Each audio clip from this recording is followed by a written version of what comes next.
నేను మీకు మాటిస్తున్నాను. మొట్టమొదట వైజాగ్ లో నేను గళమెత్తింది వైసీపీ ప్రభుత్వం మీద. భవన నిర్మాణ కార్మికుల మీ భవిష్యత్తు కోసం, మీ కష్టాల కోసం నేను గొంతెత్తాను. అలాగే చలమలశెట్టి సునీల్ వస్తే బీసీ కులాలు మీరు అడగాల్సింది. మీకు 34% ఉన్న స్థానిక పంచాయతీ ఎన్నికల్లో 24% చేశారు. మీకు అన్యాయం చేశారు. కాపు సామాజిక వర్గానికి రిజర్వేషన్ ఎలాగో మాట్లాడాల. ఎకనామికల్లీ బ్యాక్వర్డ్ క్లాస్ 5% కూడా తీసేశారు. కనీసం ఎంతో కొంత పర్సెంట్ ఇవ్వాలి కదా, అది కూడా తీసేశారు.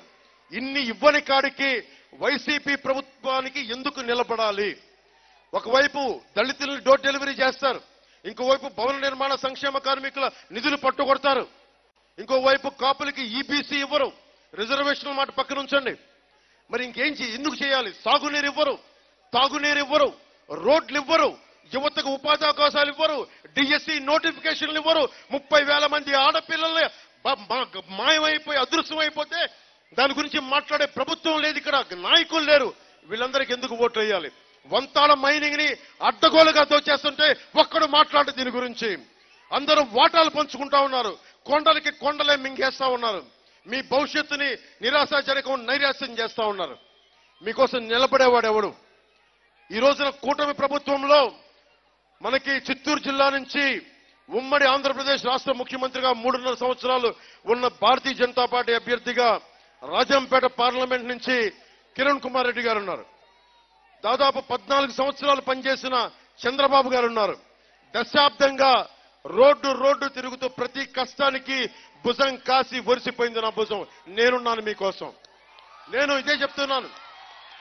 నేను ఒక కులం కోసం పనిచేయడం రాలేదు, అన్ని కులాలకి పనిచేయడానికి వచ్చాను. అన్ని మతాలకి, అన్ని ప్రాంతాలకి, అన్ని వర్గాలకి పనిచేయడానికి వచ్చాను. నేను ప్రతి నాయకుని తన మన భేదం లేకుండా తప్పుంటే కడిగేయగలను. మీకోసం అండగా నిలబడతాను.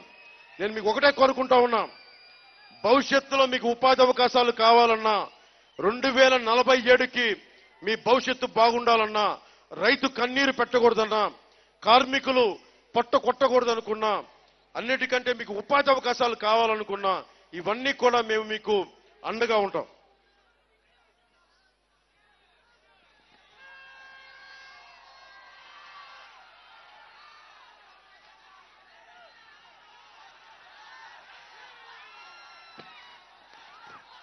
కూటమి తాలూకు మెయిన్ మేనిఫెస్టో 30 తారీఖు వస్తుంది.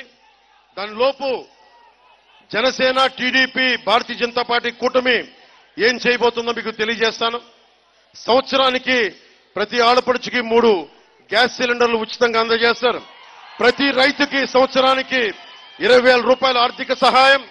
ప్రతి మహిళకి నెలకి 1,500, మహిళలకి ఉచితంగా బస్సులో ప్రయాణం చేసే సౌకర్యం. అది కూడా ఆటో డ్రైవర్స్ కి ఇబ్బంది లేకుండా ఉండే విధానంగానే చేస్తాం.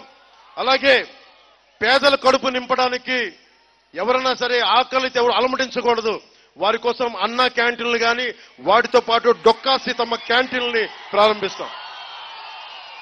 స్థానిక సంస్థల ఎన్నికల్లో బీసీలకి తిరిగి 34% రిజర్వేషన్లు పునరుద్ధరిస్తాం. బీసీ, ఎస్సీ, ఎస్టీ, మైనారిటీ నిధుల్ని వారికే ఖర్చు చేస్తాం. ఎట్టి పరిస్థితుల్లో కూడా ఆ నిధుల్ని దారి మళ్లించకుండా చూసే బాధ్యత కూటమి ప్రభుత్వం తీసుకుంటుంది. చేతి వృత్తులు, కుల వృత్తుల్ని పరిరక్షించడమే కూటమి తాలూకు ముఖ్య లక్ష్యం. ఆంధ్రప్రదేశ్ కి జీవనాడి అయిన పోలవరం ప్రాజెక్ట్ ని నిర్ణీత కాల పరిమితిలో పూర్తి చేస్తాం. ప్రతి చేతికి పని, ప్రతి చేనుకి నీరు. ఇదే జనసేన, టీడీపీ, బీజేపీ కూటమి లక్ష్యం.